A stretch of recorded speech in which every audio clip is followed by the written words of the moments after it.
Job security? Let's get real. That expired years ago. And if you haven't been in a search for a while, you will, by choice or when choice runs out. Most executives I talk to stay way too long. They see the signs and then they rationalize them away. But the real trap isn't the job or the transition.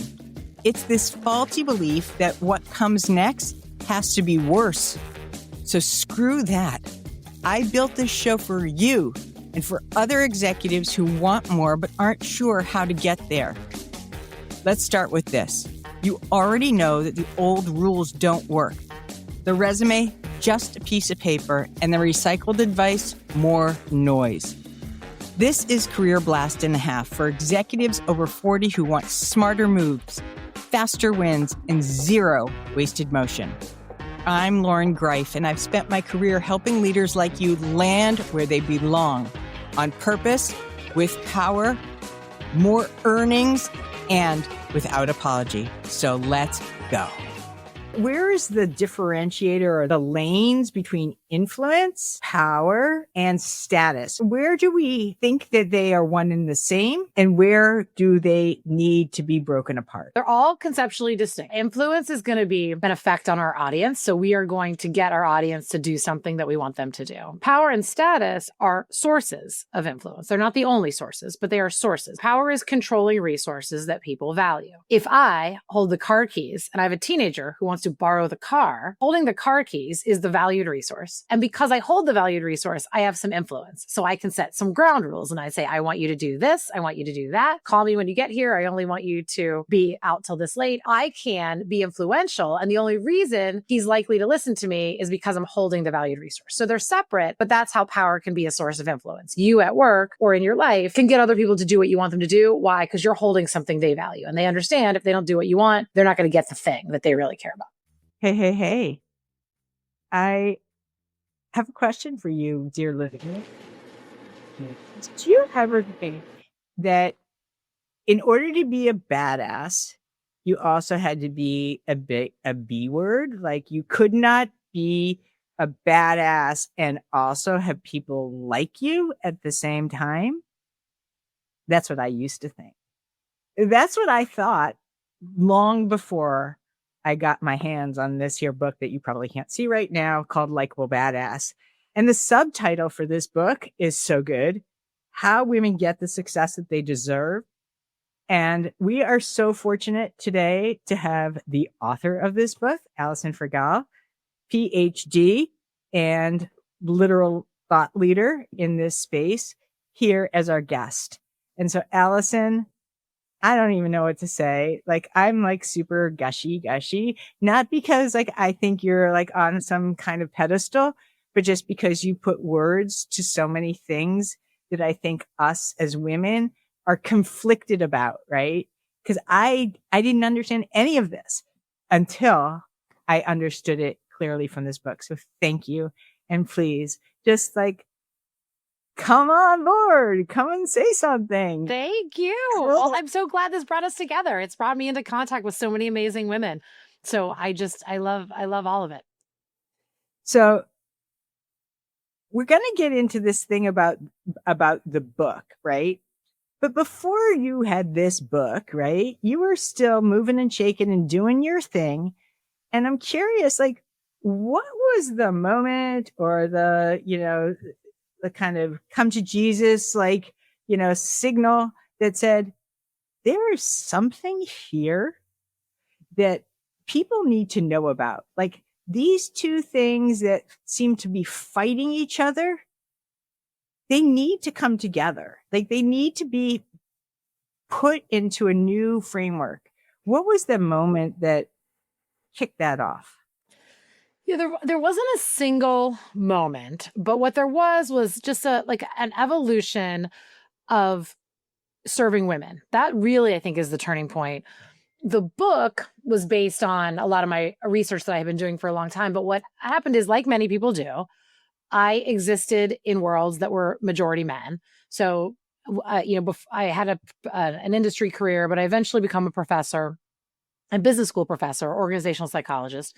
And I have a lot of male colleagues, but more importantly, I have a lot of male audiences where there are more men than women, either in my MBA classes or in the companies that I'm speaking to.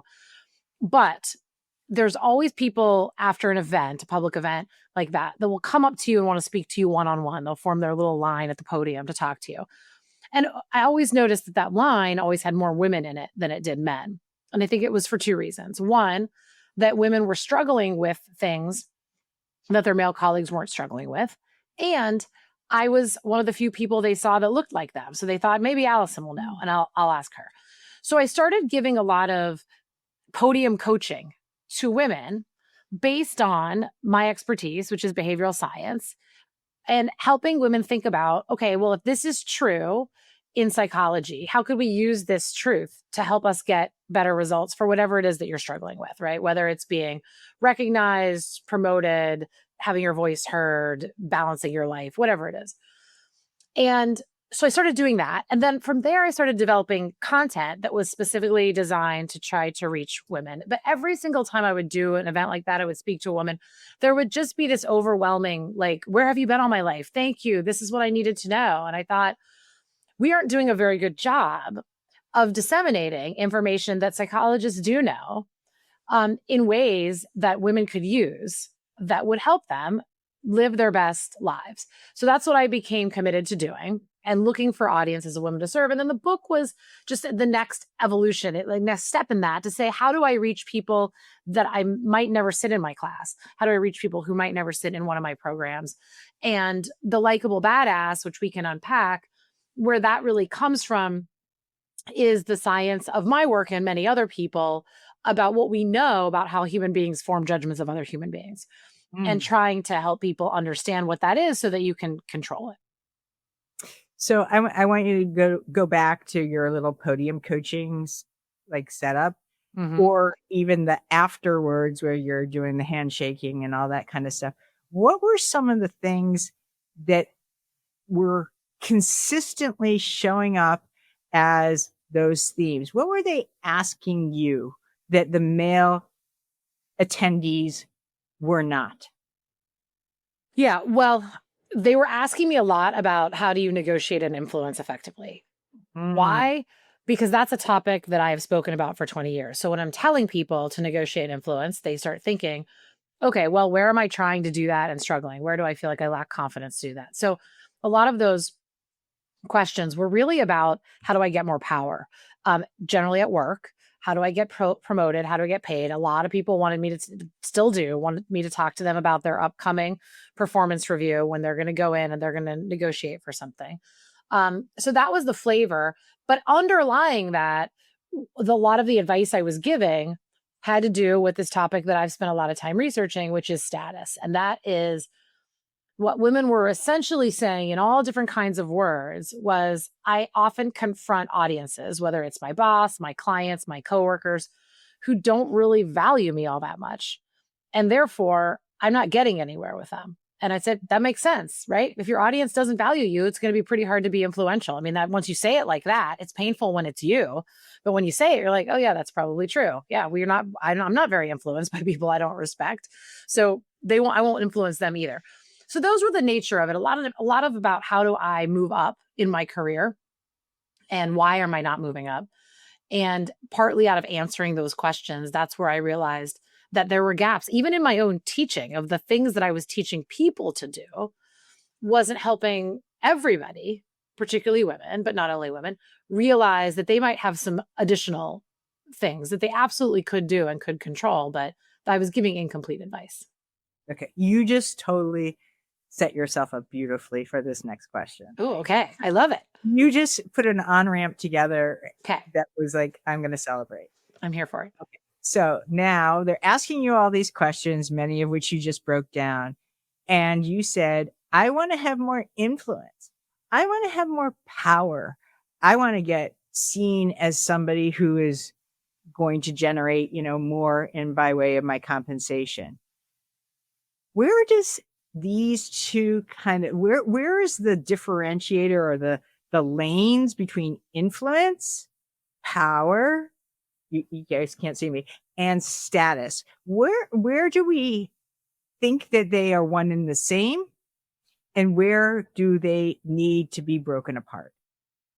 Yeah, they're all conceptually distinct. So influence is going to be an effect on our audience. So we are going to get our audience to do something that we want them to do, which could include thinking something we want them to think. But we're going to have an effect on our audience. That's what influence is.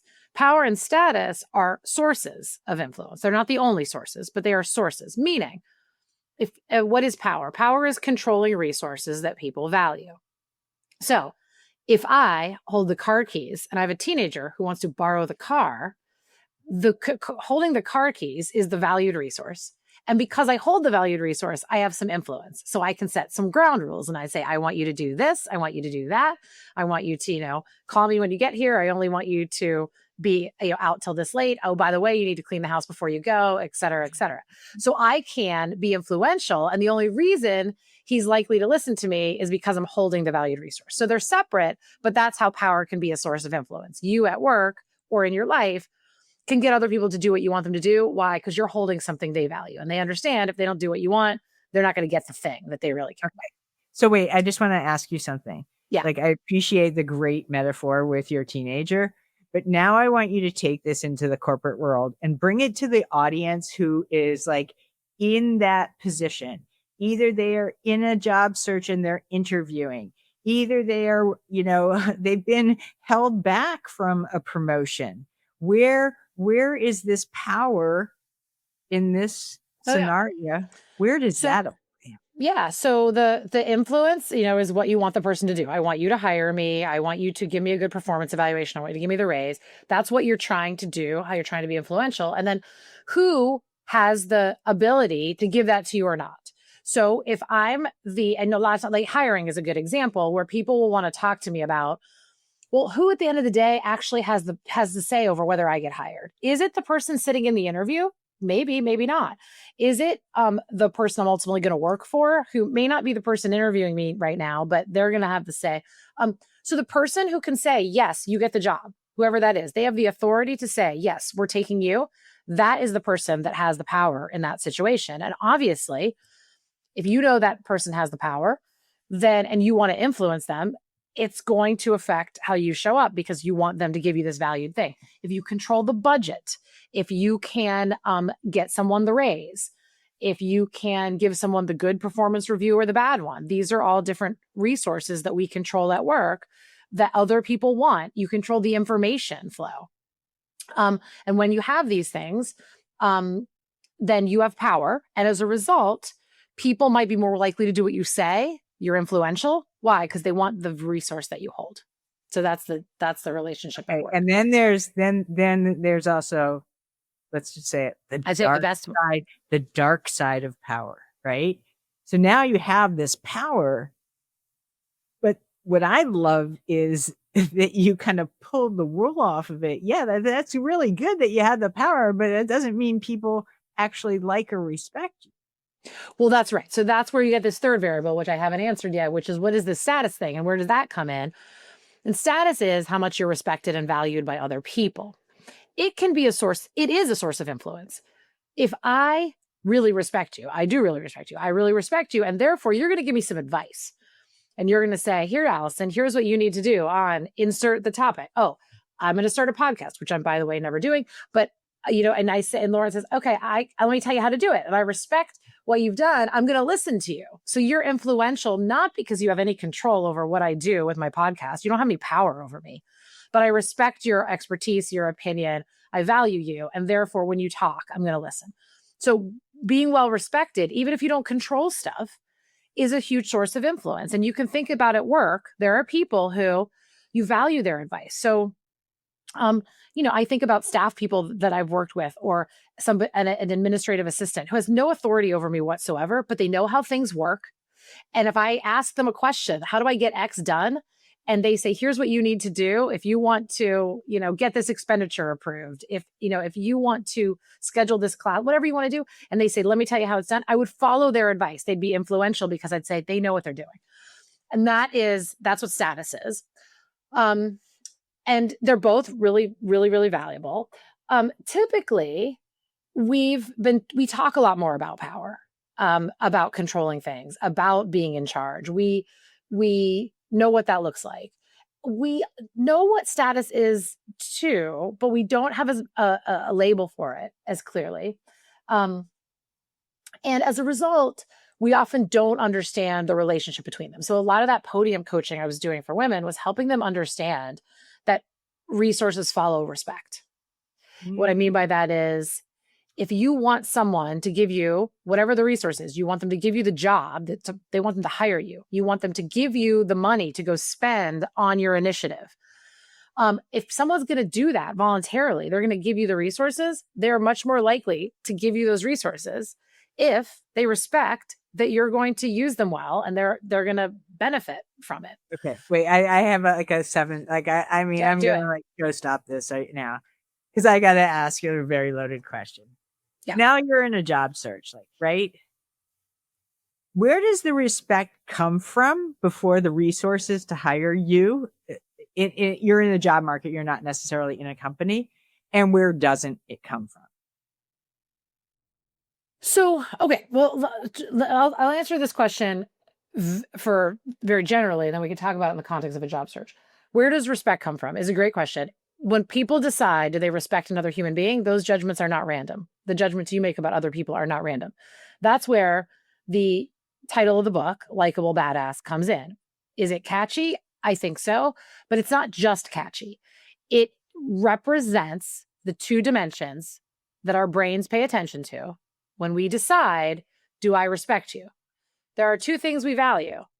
We value people who are going to treat us well. We're trying to figure out when we meet somebody, are you a friend or are you a foe? A friend is going to be somebody who's going to care about us. They're going to not just prioritize themselves, they're going to benefit us as well. So we care about people's intentions toward others. And I use the term likable on the cover. Psychologists will use the term warm, but the general idea is, are you perceived as possessing characteristics that are useful for other people? Like, not just likable, but are you caring? Are you honest? Are you sincere? Are you pleasant? Are you cooperative? Anybody who has those characteristics, that's going to be a good person to interact with because they're going to not just care about themselves. So that's one thing. The second thing we care about is, can you get stuff done? If I give you a task, can I trust you? Can I rely on you? Are you organized? Are you competent? Are you dependable? Are you persistent? Can I trust that not only you care about me, you have the skills to actually benefit me? You need both. You need the intent and you need the skills.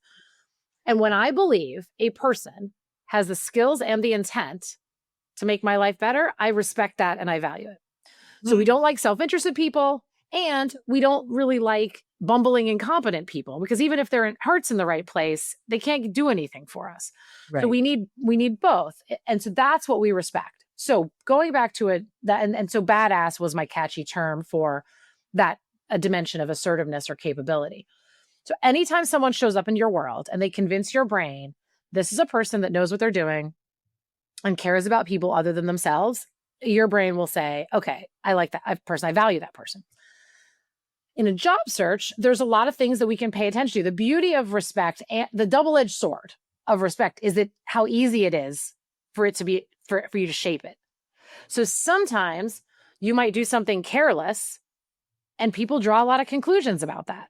So if you're on social media doing something unkind, arguing, putting nasty comments in someone's post, if you're on social media doing something that suggests you're not very capable, think like spring break shots and yard long margaritas, I don't know. That doesn't mean you're not capable, but people could draw conclusions for that. Like, I don't really find that the keg stand photo is going to be my next CEO. People get to conclude things about you, even if the conclusion is wrong. But there's a lot of simple ways and easy ways, even at a distance, we can shape someone's perceptions of how capable and caring we are. So in a job search, for example, the questions I ask when I say, tell me about what success looks like to you here. Tell me about what a great culture fit will be. Tell me about how people can hit the ground running. All the different things you can ask that you can say to the person. This person doesn't just care about like how much money they're going to make in their title. This person cares about how much they're going to contribute. when you talk about your experiences, the stories you tell about yourself, and what you share, your storytelling is to say, oh, and by the way, I'm good at what I do. You can trust me. And so even in a 20-minute introductory interview, people can leave and say, I really like that person. I can see myself working with them. They seem like they really want to put good things out there for other people. And I'm pretty convinced if I gave them something to do, they would do it well, just from the storytelling. So those are the two dimensions we're trying to hit on.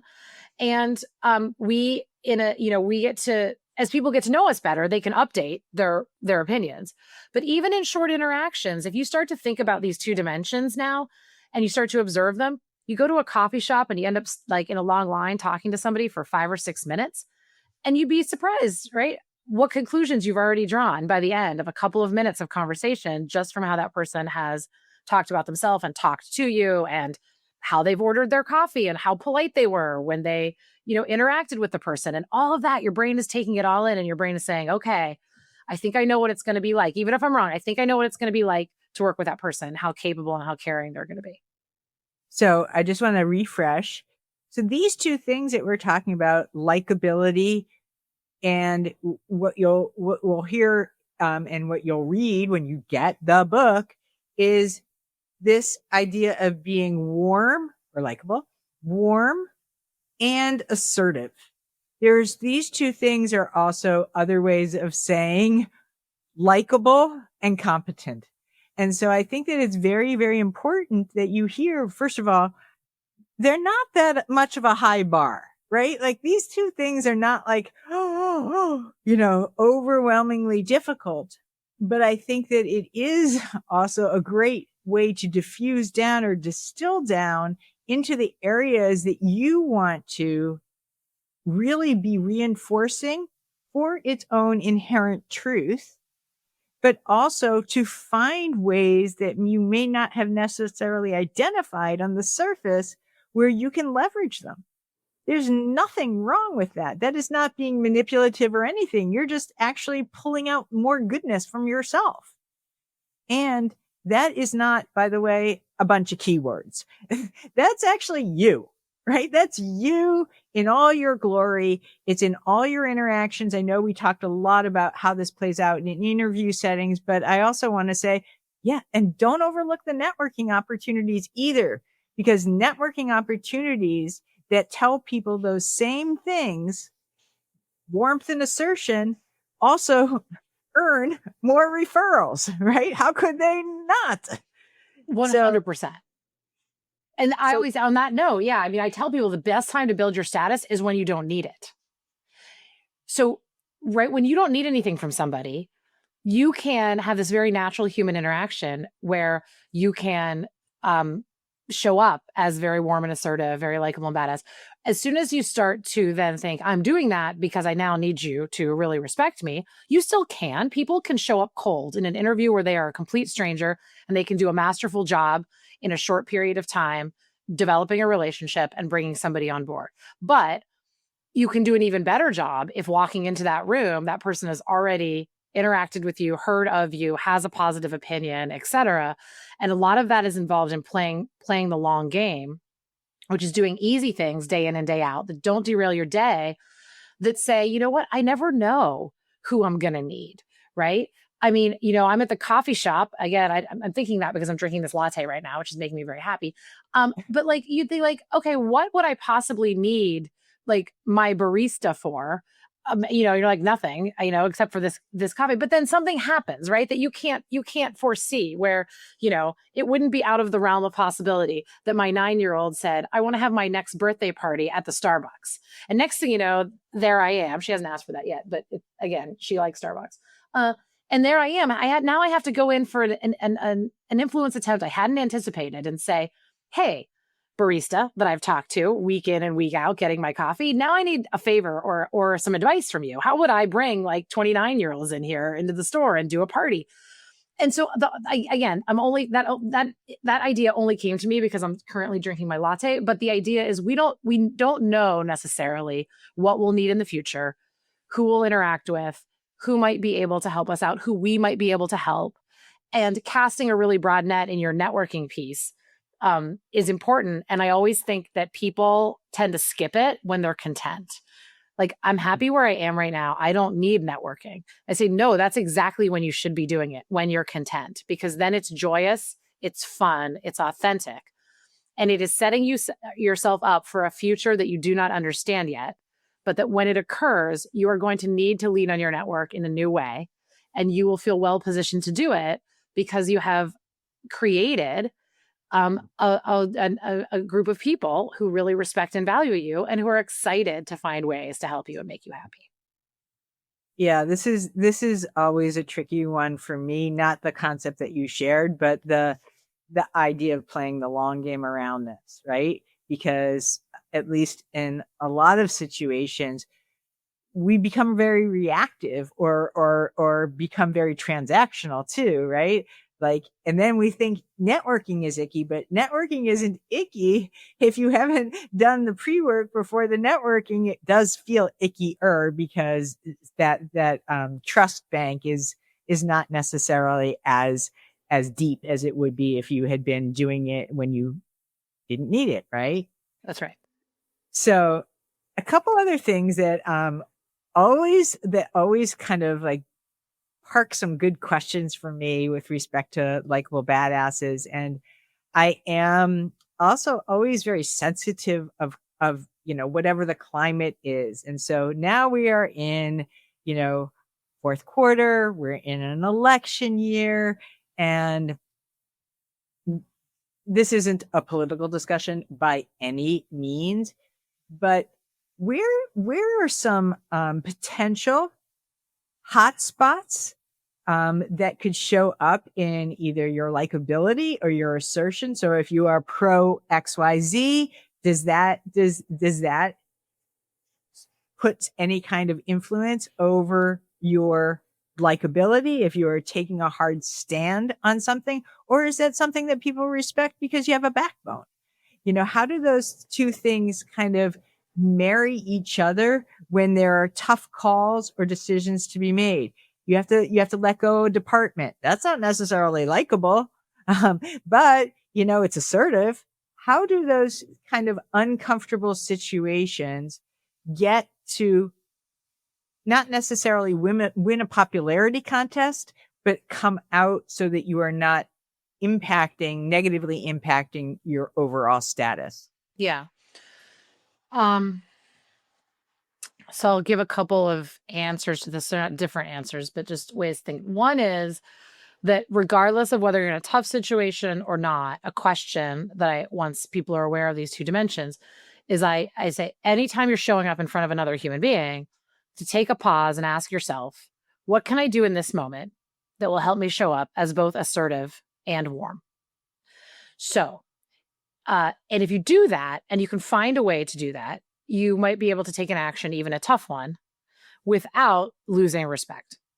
So you gave the example of, let's say I have to lay off people or, do something like that, and say, no one's going to be excited about that. That's a very bad day for a lot of people. But is there a way that I can show up human to human that is both assertive and warm? So I can be very clear on this is what's happening, but like, where is the opportunity for warmth? Where is the opportunity to say whatever feels authentic? Like, maybe it's, I don't agree with this and I don't, think you deserve this. Maybe it is to talk about, I will be happy to use my personal network to see what I can do to help you land well, right? If I can do that, please search and let me know if we have any mutual people in common. I would love to recommend you. That could be an act that one could choose to take that showcases your warmth and your concern for other people. So one is, if we ask ourselves that question, we might find, you know what, I still have choices here. I may not have choices in the people need to be laid off or I have to do the tough thing. That is part of my job. And if I don't do it, someone else is going to do it. But I do have a choice in how I show up to do that thing in a way that could convey assertiveness or warmth. So that's one thing to think about. And I'm sure people who have dealt with been on the receiving end of difficult things can recount times when people have done it with a lot of assertiveness and warmth, and when one of those has been absent. So that's one question to ask yourself. The second one is to recognize that initial opinions about people tend to be pretty sticky. That can be really bad news for you if someone doesn't respect you out of the gate and then you're left trying to change their mind. Mm.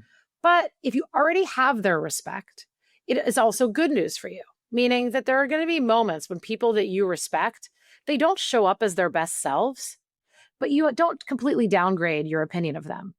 Why? Because you already have given them the benefit of the doubt. In psychology, we call it confirmation bias.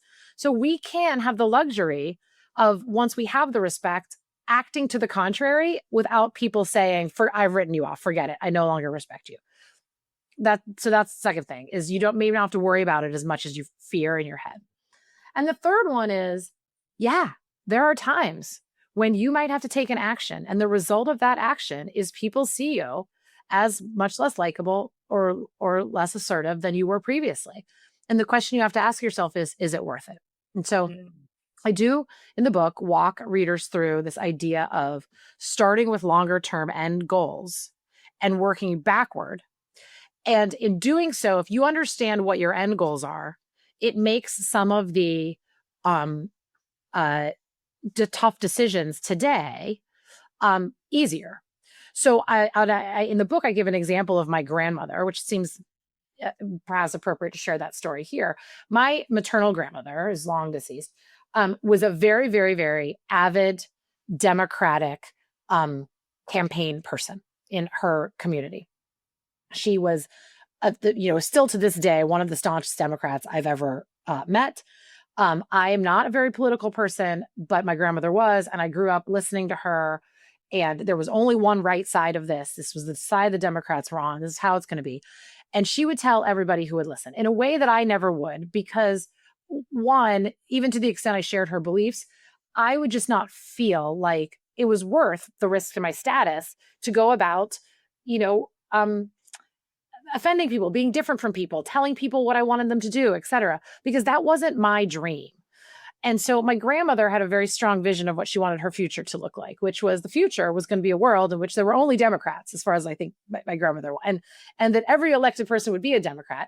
And because that was a goal she held very, very close to her heart, she never had any conflict about like how people would see her. Some people wouldn't like her. Some people wouldn't respect her, but she was okay with that because she was serving a mission that she thought was really, really important. And once you decide whatever it is, it starts to give you clarity. Politics aren't really part of my mission. One of the things I want to do, right, is I want to help uplift women and create opportunities for women. So, I've waded into only with one pinky toe politics only because one of our candidates is a woman. And there are things as a psychologist that I can say about women in power and women with status that don't really have anything to do with politics. But I stay in my lane because I think, what is my lane? My lane is trying to help women live their best lives and excel at work. And so anything I can do, I don't mind ruffling feathers, but I'm only going to ruffle feathers in that domain because that is the area in which I care a lot about making a contribution. So I think once we start at the end, then we get a lot of clarity about, is this something I want to stand for today? And that I think is very, very helpful to people. It removes a lot of the conflict of should I, shouldn't I, that we experience in the moment once you've identified what your longer term goals are. I could listen to you all day, and I mean, I'm happy to continue to just pepper you with questions. We could make this like an ongoing series because there's so much goodness here. And I just think that what you're sharing is both refreshing and also the what I want to say is like the right kick in the ass for the badass, right? It's like we all need to know what those levers are. And one of the things that I'm sure people ask you this, but I'm just going to also pose it for our audience too. Alison, I'm going to pretend like you're doing the podium thing. Alison, I'm really curious. I mean, isn't there like this level of self-betrayal that's going to show up here if I have to pretend that I'm likable? Like, what if I'm not really likable? Should I just fake it because I know that's going to get me status? So what I always tell people, no one's ever asked it quite that way, but I always say, if you do not care about other people and you are not competent at something, I cannot help you.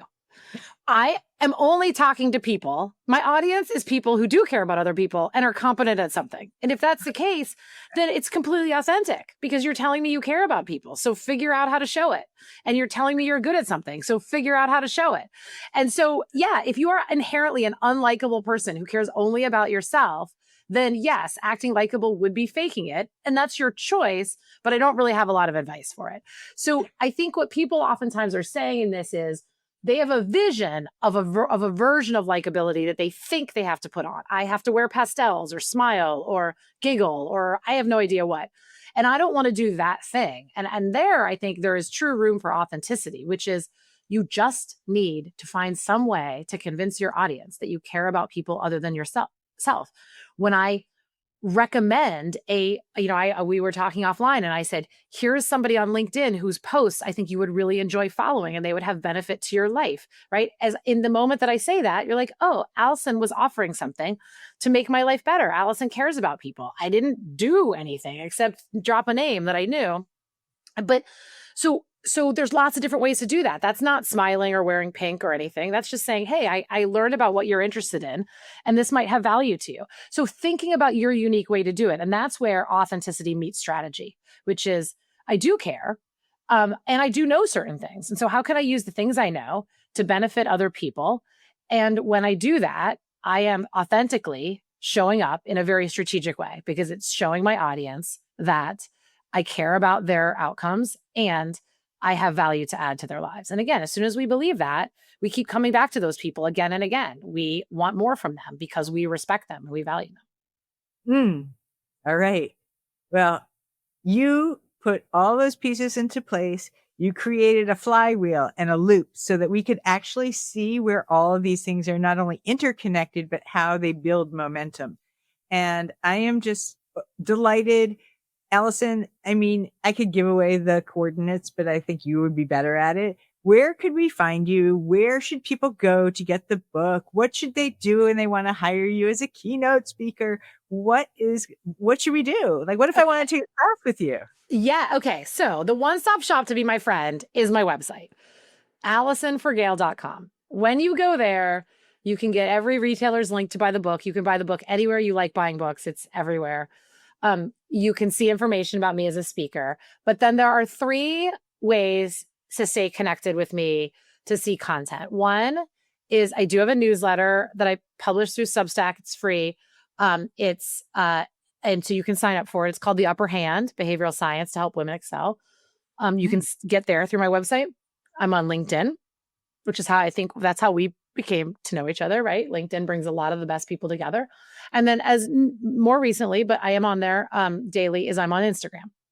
So those would be the 3 free ways that people can stay and interact with me, message me, et cetera, and see content that I put out, all related to staying in my lane, which is behavioral science for women, helping women live their best lives. That's me giving a round of applause. Yay. Thank you, Alison, for being here, for lifting me up, for lifting everyone who's listening up, whether you're a man or a woman, because I know you also, people are like, what do you mean? I want to get lifted up by Alison. You don't have to be a man or a woman. It just happens to be your lane that you are speaking specifically to women, but we can all benefit. And so I want to thank everybody who is listening today. Please pass this episode along. This is a juicy one. Also, if you like this episode, it's coming right now. Please write a review. Help us to help you by sharing a review and also subscribing to Career Blast and a Half. We're really like making some strides here. I'm like really, really fired up. We have so many guests coming up, and this one in particular was one that I've been excited and waiting for. And I just love me to get a book in advance and then like meet the real deal. So thank you for being here today, and we'll see you next week. Thank you.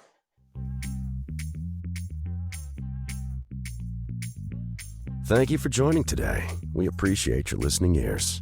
Big time.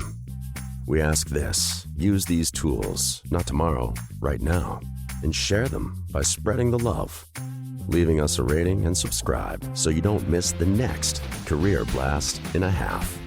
Most of all, thank you for you.